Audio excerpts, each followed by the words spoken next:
Despite what you've heard, Eric Dooley has not been fired as Southern's head football coach yet, but it does seem as if his departure is imminent. Oh yeah, it's Locked On HBCU. Play my music. You are Locked On HBCU, your daily podcast covering HBCU sports. Part of the Locked On Podcast Network, your team every day.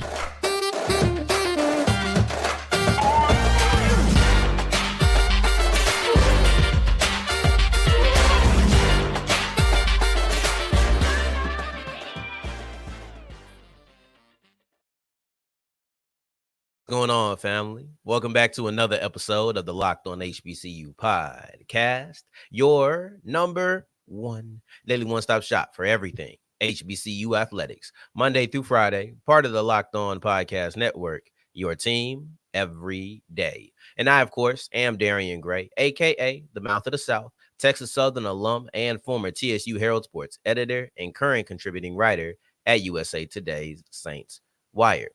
I appreciate you for making this your first listen of the day every day. And remember, just because the mic cuts off, it doesn't mean that the journey's over. It just means it's time to follow me on Twitter at South Exclusives. Starts with an S and ends with an S. Today's episode is brought to you by LinkedIn. And these days, every single new potential hire can feel like a high stakes wager. And I get it. So make sure you go to linkedin.com/lockedoncollege and they can help you find the right people for your small business for free and fast. So remember that terms and conditions do apply. At the end of today's episode, we'll wrap up with, it's kind of like my Rooting Reality t-shirt or hoodie I got on right now. You know, your story is waiting to be heard. And Gerard Wilcher said, I know that. And he decided to issue a statement about Morehouse after he was fired after 8 months, and it only makes the team and the school look even worse. Prior to that, Prairie View, they're the new lead in the SWAC West after Texas Southern knocked off Alcorn, and that was supposed to be our lead segment today, but the reason that it isn't is because a report has leaked that Eric Dooley and Southern have parted ways. Now I'm here to add a very important thing to that. Report, allegedly, we believe, not yet official. I don't think that if you just got your news off of social media, you would be quite able to put that together. And that's no fault of anybody's at all.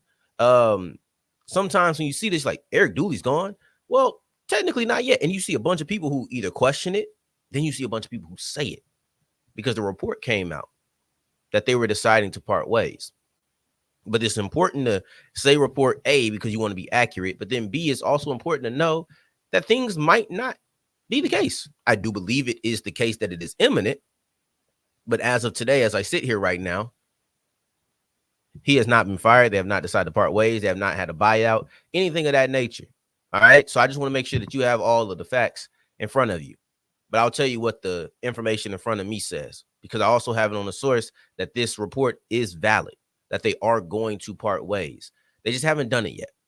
They haven't done it yet, but it does seem as if they are going to. Now it's a question of how soon. Because from what I have heard, Dooley had spoken to some administrators, had been informed that he wasn't going to be with them next year. And then he went and spoke to the team, and it was supposed to be a hush-hush situation. I'll take all of those things into consideration when I form what I think is going to happen. So what I believe is going to happen in this situation is Dooley is going to get fired after the season. And they'll probably say parted ways, but they'll part ways, right? You know, I tend to try to say part ways a lot of times, depending on who the coach is. And I feel like Dooley is deserving of a part ways instead of a fire. But I think that'll wait until after the season. The only thing that makes me kind of nervous about that prediction is maybe you've seen it's like, okay, well, the reports are out now. We might as well go ahead and get it done. But to me, when you fire a coach mid-season, first off, there is no parting ways mid-season. You are firing a coach mid-season. It's only been 2 years for him. So there would have to be something extreme. And it hasn't been. And I understand that I come from Texas Southern. So the idea of making a SWAC championship to me is way bigger than somebody who is at Southern. But at the same time, it's 2 years. You made a SWAC championship. I think he at least deserves to finish the second year. I'm not sitting here saying that he deserves to coach out for 5 years or anything like that. I get this frustration. I get it. But for me, how I predict this is because reportedly, from what I heard, this was supposed to be a hush hush situation. They likely weren't going to pull that trigger. And you look at it, it's only been 2 years. This was his dream job. Even if there's been a power struggle, then you also have to look at the fact that he made a SWAC championship his first year. And most importantly, it's only one game left. He can't coach in the Bayou Classic. He can't finish one more game. I think that Eric Dooley is gone. It hasn't happened yet, but I do believe that it is going to happen. It's just a matter of time. So I don't want to get too deep into this because it is still a report. This could not happen. Eric Dooley has came out and specifically said that he has not spoken to administrators. To leave that part out would be irresponsible, right? I'm not saying you can believe everything. I'm not saying you can believe everything. But to say it like he's already gone, not true. I have to approach it like, you know what, this is on the table, and I do believe it's going to happen. There's a lot of smoke, and I know a lot of Southern fans will be happy because they've been waiting. They've been irritated. They've been frustrated, not only last year, not only this year, but last year as well. There's been a lot of frustrations around Dooley, the lack of offensive production. There's a lot of things to go to. I don't want to quite dive into this because it hasn't happened yet. And who knows, maybe he's in a situation where they beat Grambling bad in the Bayou Classic and they put up a bunch of points and they say, hey, look what we can do.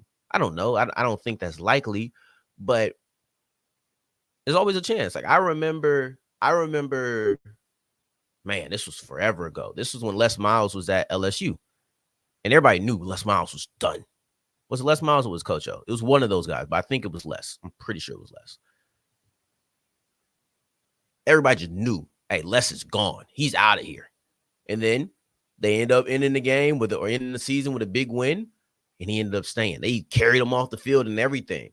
So it's a situation where until it's done, until it's official, I'm not diving all the way in there. I'm not doing a whole breakdown about Coach Dooley potentially being fired as if he is fired and then only for him to stay. I'm not doing that. But if he does get fired, we will come back to it. So let's move into what was supposed to be our lead segment, Dooley's Old School, because now Prairie View A&M, without Dooley, is in the lead for the SWAC West, and it looks like if they can handle business, they'll be the SWAC West SWAC West divisional champions, and they'll be in the SWAC championship game. Let's look at that as we continue with Locked On HBCU.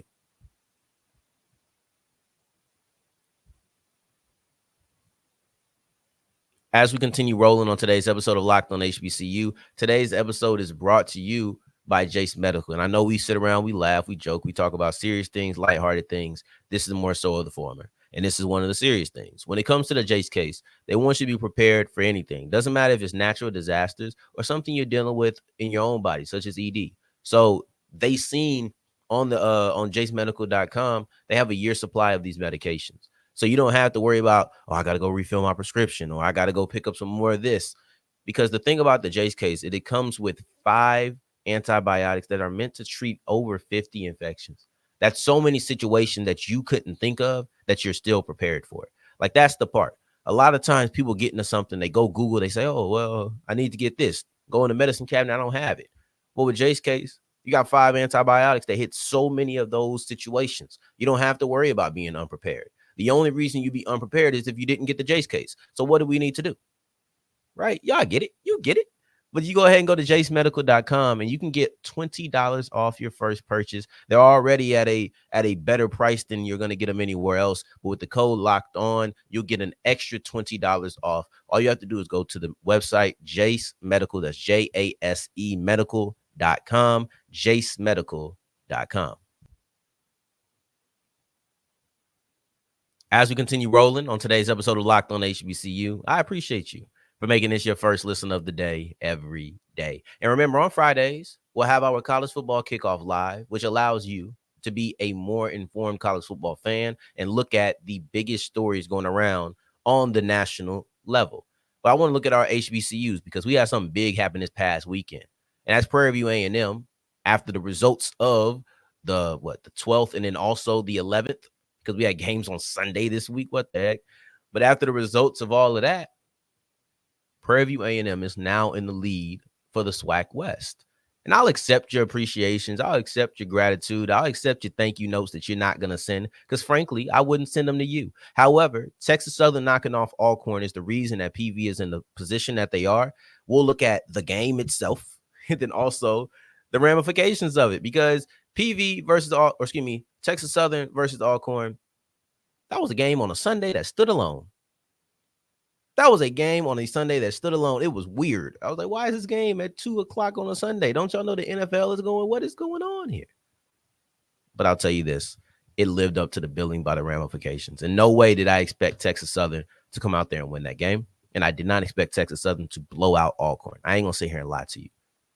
I ain't even going to sit here and lie to you because there's what I look like sitting here saying I was going to do that. I said many times I thought Alcorn was going to win that game.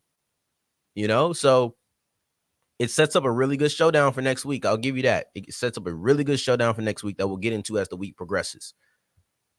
But in that Texas Southern game, Ladarius Owens not only became the all-time leading rusher in Texas Southern history, to me, he only furthered his resume for the SWAC Offensive Player of the Year. And I'm about ready to stop saying he deserves to be in the conversation and say that he should be the leader. I genuinely believe that. I'm at the point where he's had another 200-yard game. If Ladarius Owens is not the SWAC Offensive Player of the Year, there's no reason outside of team success that is the case. Because as an individual, I think he has more than proved himself worthy of being the SWAC Offensive Player of the Year.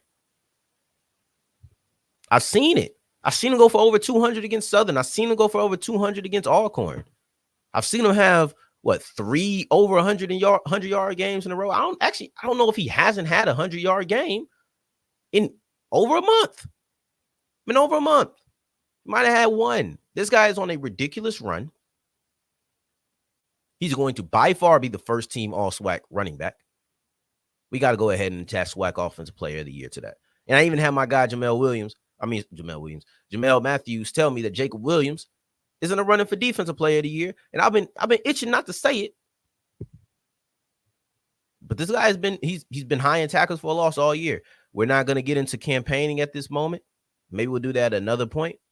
But when it comes to Ladarius Owens, I'm done campaigning. I'm demanding. I'm telling you exactly where it stands. I was kind of if and maybe and conversation. Hey, all of that uncertainty is out the window. I know exactly how I feel. Ladarius Owens, after everything he's done over the last month and a half, he should be the SWAC Offensive Player of the Year. If he's not, blame TSU for not winning, right? But the ramifications of this TSU Alcorn game, to be specific, that's about everything in the conference. It changes everything. And it's funny because this landscape ain't never going to stay the same. And this weekend was crazy for it. You had Howard overtake North Carolina Central for the lead in the MEAC. Now they look like the big dogs. You got, by the way, North Carolina Central didn't drop down too far. So I do believe the FCS playoffs are still on the horizon for them. When I recorded yesterday's episode, that hadn't been released. By the time you heard yesterday's episode, it probably had been released. But neither here nor there. Howard took over for North Carolina Central. FAMU's the only team. They out there in Tallahassee laughing to themselves, watching everybody else fumble over each other. And nothing stayed the same. Nothing has stayed the same. And this is one of the biggest changes in which Alcorn lost his game. And instead of controlling their own destiny, now PV controls their own destiny. Now Alcorn needs help in this next weekend of games. And they have to be careful because there's a couple of scenarios that I find very likely in which they do not make the SWAC championship game, honestly. So this is just a crazy situation. But to be clear, why the power has shifted, because Alcorn and PV are now tied. Alcorn and PV have now tied for the lead in the SWAC West, but PV won that head-to-head matchup. So that's why PV would have the tiebreaker victory. Yesterday, we looked at how Howard had the perfect weekend. Nobody had a better weekend than the Howard Bison. And I'd make an argument that nobody had a worse weekend than the Alcorn Braves. Because when you look at where they were coming into the weekend, the Braves sitting there like, okay, we have a chance to win the SWAC West. Clinch it up, not even have to worry about the last game versus Jackson State. That's what they thinking. PV versus Southern, toss up. U versus Texas Southern. Everybody thought you should have won that game, me included. So not only do you lose this game to TSU, Prairie View knocks off Southern. So now you need some help in the next week. Now, not only does next week matter, you need some assistance. Simply beating Jackson State ain't enough. It would have been if you had beaten Texas Southern, but it's not. You come in with a chance to win the SWAC West and you leave at a disadvantage, needing help to win the SWAC West. Who had a worse weekend in Alcorn? Who did? I'm looking for it because I don't see it. You don't control your own destiny anymore.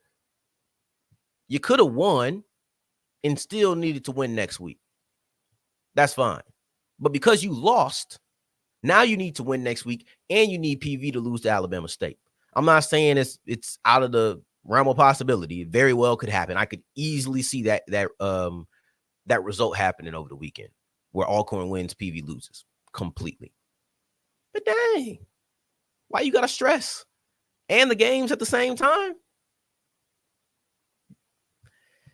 It's a crazy turn of events, and a lot of it, or not even a lot of it, all of it comes from Texas Southern knocking off Alcorn. So I'm looking here at the same amount of thank you notes that I'll have at the end of the week.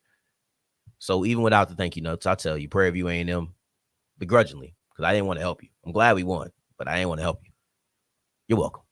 But as we move forward, Morehouse looks really bad. After Gerard Wilcher's firing and after Wilcher's comments about the firing, the house looks terrible. And I'll break down why this is such a bad look as we continue with Locked On HBCU.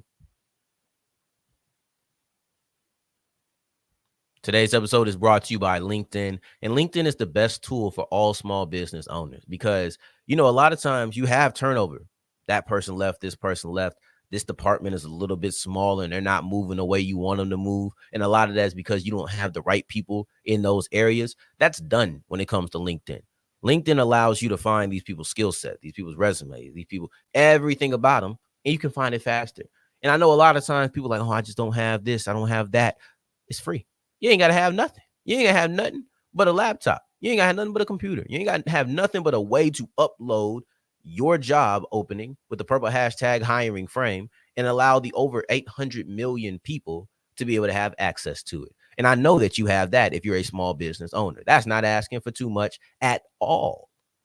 So let's get into what it means for you. Faster hiring, more accurate hiring, mean you're going to have the best hires possible, and it's free. You're welcome. Go to linkedin.com/lockedoncollege. Go to linkedin.com/lockedoncollege. As we're wrapping up today's episode of Locked On HBCU, I appreciate you for making this your first listen of the day every day, making it all the way to segment 3. And I thank you 2 times for that. Thank you.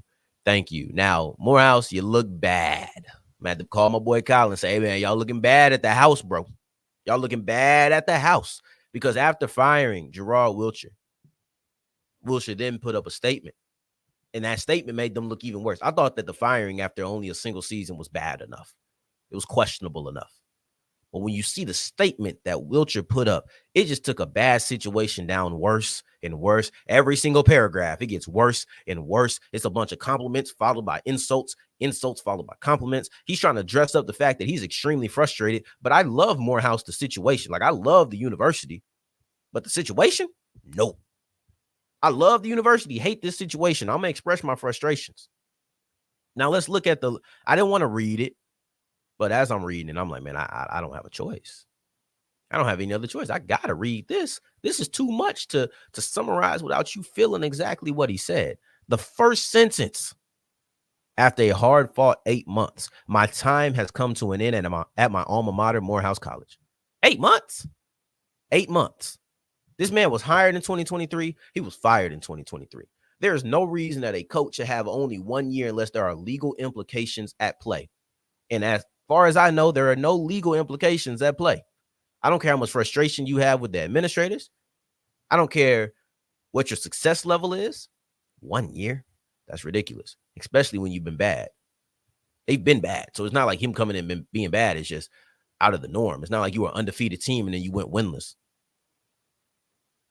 1 year is ridiculous. I'm sorry. And it makes you look dysfunctional. It makes you look untrustworthy. This is an alum, and you gave him 1 year. How can I trust that you'll give me any sort of a leash? I'm telling you, if I was a candidate, unless I just needed to be a head coach at this moment, I might even wait and say, I'll just see what's going on next year, because I don't have to look deep into your past. I've seen how you did the last coach, and to me, that was vile. But let's continue, because this is when he really gets to laying into Morehouse. Next one. Please know that I tried every day to uplift my beloved Morehouse. Statistically, we improved in almost every category. We played a challenging schedule with only 2 home games, and even though we asked numerous times, we were not given the resources to have a strength and conditioning program. Okay. First off, he said, I want to be very clear. I love this school, and I tried to uplift it the best I could. Matter of fact, I think I did in this aspect, and this aspect. We improved everywhere. So you're already telling me, look, I did this right here. So he's already establishing that I didn't deserve to be fired due to the progress I was making. He's already said that. He's already established it was slick, but I saw it. But then he says, I wasn't given any resources for a strength and conditioning program. And maybe you want to use the cash strap thing. Maybe you want to say that, okay, still got to get some sort of strength and conditioning, but all right. That's when you get to the next paragraph. And this next paragraph is the worst paragraph that Gerard Wilcher had typed. This is terrible. Wilcher says, I was hired after the recruiting season and had no recruiting budget. However, the college has made the decision to no longer retain me rather than give us the support and resources we need in order to be successful. He said, I'm not an exigent person. Food, shelter, water. That's all I'm asking for. And instead of giving me food, shelter, and water, you kicked me to the door. He was hired February 7th. National Signing Day was February 1st. Let's just say he got a few kids in the transfer portal through the spring. He didn't get a class. Gerard Wilcher did not get a class at Morehouse. And no, I don't mean that he didn't get to see his class all the way through for 4 years. He didn't get to recruit anybody. He never saw a National Signing Day. He was hired in 2023, fired in 2023. Morehouse, you look bad. Unless something comes out and says that there was something legal going on, this is now a scandal. This is now a situation where I cannot trust you as a potential hire. I can't. I'm coming into this like you didn't give Wilcher, somebody who has been a part of your program before, somebody who is an alum of your school, you didn't give him any sort of leash. And it doesn't really seem like you gave him any proper resources either. What are you going to do to me? So let's get into the next part. He said, overall, I would like to thank my team who fought through so many adversities and never wavered in their belief. And although we were underfunded in scholarships, we were still able to retain the Big Cat Trophy with a 35-21 win over Clark Atlanta University. He said, look, my team was fighting. They didn't give us nothing, diddly squat. They didn't give us anything to work with, but we made something happen. That's what he's saying. I appreciate you. This ain't even about your team. It's about the school. He made it very clear. This ain't about the team at all, because we fought through a lot. We fought through a challenging home schedule or challenging schedule period with very little home game. We fought through not being able to have a strength and conditioning program, no money for it. We fought through not having the scholarships. We were underfunded. We fought through everything, and we still were able to knock off Clark. I'm not trying to sit here and say that Morehouse was great last year. They won 1 game. I'm not trying to say that at all. But he said, man, you got to give me some time to work. And then he closes it out. Dear old Morehouse, we have pledged our lives to thee and will ever, forever give ourselves in loyalty. Gerard A. Wilcher. He said, look, I love the school, and it just reinforms everything. I love Morehouse. But that situation at Morehouse, that's some crap. That's some crap. So I appreciate you for making this your first listen of the day every day. I had to read that and be, I guess, a little bit of Wilcher's angry translator or whatnot. But I appreciate you for it. Tomorrow, unless we get some crazy news about Dooley, which I don't think we do. But tomorrow, I'll look at the very real possibility that Grambling could win the SWAC West, because not only should they not be discounted, we got to look at this as something serious. And we'll look at that as we on tomorrow's episode of Locked on HBCU. But in the meantime, in between time, until the next time that we hear each other, family, take care. Stay blessed. Peace.